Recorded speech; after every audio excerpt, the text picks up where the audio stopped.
칼슘 계속 쳤는데 왜 부족할까? 문제는 사용 방법입니다. 칼슘을 계속 쳤는데도 사과에 고두가 나오고 열과가 반복되는 과원이 있습니다. 농가에서는 말합니다. 칼슘을 이렇게 자주 쳤는데 왜 부족합니까? 문제는 횟수만이 아닙니다. 어떤 칼슘을, 어떤 물에, 실제로 얼마나 넣었는지, 그리고 약액이 과실까지 충분히 도달했는지를 함께 봐야 합니다. 오늘은 사과 고두를 중심으로 다른 과수에도 공통되는 칼슘 사용 순서를 제품 이론보다 현장 실행 기준으로 말씀드리겠습니다. 고두와 열과는 같은 문제가 아닙니다. 먼저 고두와 열과를 완전히 같은 문제로 보면 안 됩니다.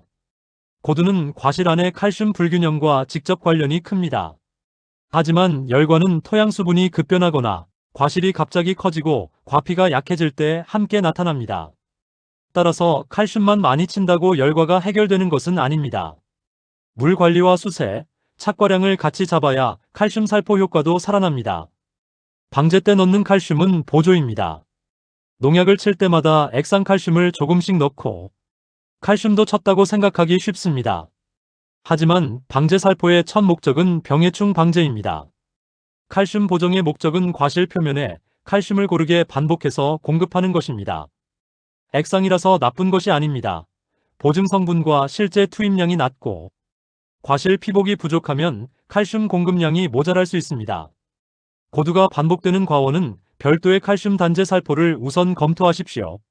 제품보다 실제 칼슘량을 보십시오. 칼슘 제품은 액상인지 분말인지보다 보증 성분을 먼저 보십시오. 예를 들어 수용성 석회 17% 제품을 500리터에 1kg 넣으면 산화칼슘 환산 농도는 약 340ppm입니다. 이것은 권장량이 아니라 제품을 비교하기 위한 계산 예시입니다. 또한 이 수치는 SS기 물속의 계산 농도이지 과실이 실제로 흡수한 칼슘량은 아닙니다. 제품끼리 비교할 때는 수용성 석회인지 실제 칼슘인지 표시 기준부터 맞춰야 합니다. 7월 이후에는 칼슘 형태도 보십시오. 7월 이후에도 신초가 계속 자라고 잎색이 지나치게 진한 과원은 칼슘의 형태도 봐야 합니다. 질산 칼슘처럼 질소가 함께 들어오는 제품은 수세가 강한 과원에 부담이 될 수 있습니다. 이때는 질소가 없거나 적은 수용성 칼슘을 우선 검토하십시오. 다만 염화칼슘처럼 농도와 고온 조건에 따라 약해 위험이 커지는 형태도 있습니다. 함량만 보고 농도를 올리지 말고 제품 표시 농도와 작물 안전 기준을 먼저 확인하십시오. 좋은 칼슘도 물이 맞지 않으면 문제입니다. 좋은 칼슘을 골라도 물이 맞지 않으면 문제가 생길 수 있습니다. 관정수는 pH가 높고 중탄산과 경도가 높은 경우가 있습니다. 특히 인산, 황산, 탄산 계열 성분이 함께 들어가면 칼슘이 뭉치거나 침전할 위험이 커집니다. 그래서 물은 pH만 보면 안 됩니다. 중탄산과 알칼리도 경도까지 함께 확인해야 합니다.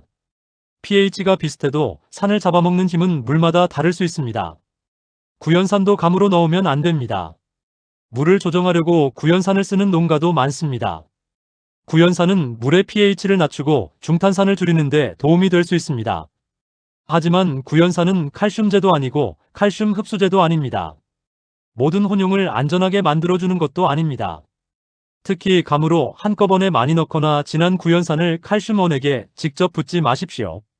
실제 사용할 물에 조금씩 넣으면서 pH와 반응을 확인해야 합니다. 파머스 A를 먼저 넣는 이유. 파머스 A도 칼슘제가 아닙니다.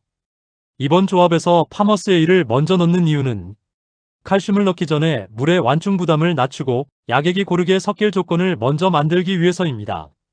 순서는 물, 파머스 A, 충분한 교반, 그 다음 수용성 칼슘입니다. 칼슘을 먼저 넣고 나중에 물을 고치는 방식이 아닙니다. 다만 파머스 A를 넣었다고 모든 칼슘 제품의 혼용과 약해의 안전성이 보장되는 것은 아닙니다.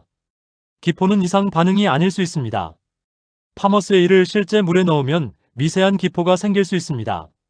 중탄산이 있는 물에서는 유기산과 중탄산이 반응하면서 이산화탄소 기포가 생길 수 있기 때문입니다. 이것을 제품 이상으로 볼 필요는 없습니다. 하지만 기포가 많을수록 효과가 좋다는 뜻도 아닙니다. 기포가 조금 가라앉은 뒤 칼슘을 넣고 덩어리와 부유물, 층 분리와 바닥 침전을 확인하는 것이 중요합니다. 5리터 테스트를 해보십시오. 살포 전에는 5리터 생수통으로 먼저 시험하십시오. 실제 SS기에 넣을 물을 5리터 담습니다. 이번 칼슘 단제 조합에서 500리터의 파머스 A 500ml를 사용할 계획이라면 시험통에는 파머스 A 5ml를 넣습니다. 주사기나 작은 계량컵을 사용하면 정확하게 계량할 수 있습니다. 잘 흔든 뒤 3분에서 5분 정도 기다리고 기포가 어느 정도 줄어들면 실제 사용할 칼슘을 같은 비율로 넣습니다. 칼슘은 같은 비율로 계산하십시오. 칼슘을 1000배로 쓸 계획이면 5리터에 5g, 500배면 10g, 250배면 20g입니다.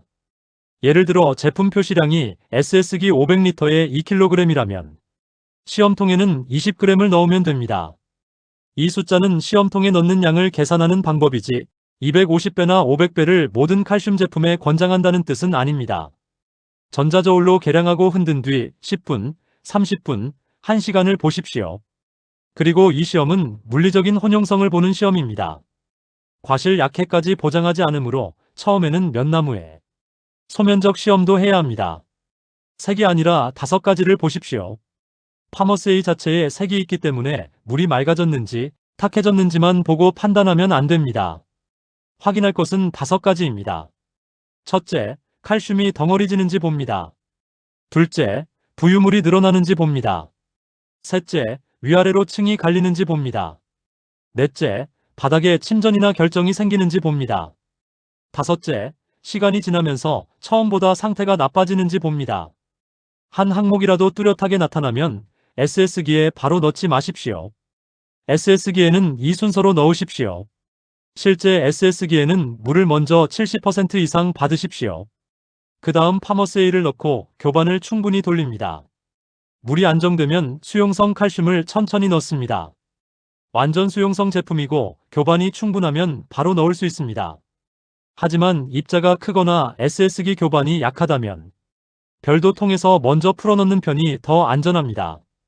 마지막 물을 채우고 충분히 교반한 뒤 다른 영양제와 농약은 넣지 않고 칼슘 단제로 살포하십시오. 과실 아래쪽까지 도달시켜야 합니다. 살포는 한낮 고온을 피하고 과실과 잎이 마른 일은 오전에 하십시오. 살포 뒤에는 2~3시간 정도 약액이 마를 시간이 있어야 합니다.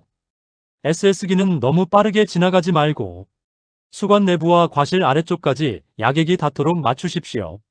성목이고 수관이 큰 과원은 시바르 기준 300리터에서 400리터 전후의 물량을 검토할 수 있습니다. 다만 약액이 과실에서 계속 흘러내릴 정도로 과다 살포하면 안 됩니다. 살포가 끝나면 과실 아래쪽을 직접 만져 도달 여부를 확인하십시오. 지금부터는 이렇게 관리하시기 바랍니다. 지금부터의 핵심은 한번 진하게 치는 것이 아닙니다. 제품 표시 농도 안에서 과실을 충분히 적시고 7일에서 14일 간격으로 반복하는 것이 더 중요합니다. 고두가 반복되는 과원은 칼슘만 보면 안 됩니다. 질소와 칼륨 과다, 강한 신초, 적은 착과량, 그리고 건조 뒤 과습까지 함께 바로잡으십시오. 정리하면 물 확인, 5리터 시험, 칼슘 단제 살포, 안전한 농도의 반복입니다. 이 순서가 실제 결과를 바꿉니다. 오늘 내용이 도움이 되셨다면 구독과 좋아요, 알림 설정 부탁드립니다. 원고 출처는 농촌진흥청 비료 공정 규격 설정 및 지정 수용성 분상 석회 기준, 미시간 주립대학교 농업지도부 사과 고두와 칼슘 살포 관리 자료, 미시간 주립대학교, 코넬대학교, 워싱턴 주립대학교, 허니크리스프 고두와 양분 관리 자료, 온타리오주 농업부 사과 고두 및 칼슘 살포 관리 자료, 펜실베이니아 주립대학교 농업지도부 관계용수 분석 및 과수 칼슘 관리 자료, 보라루키 현장 재배 관리 정리.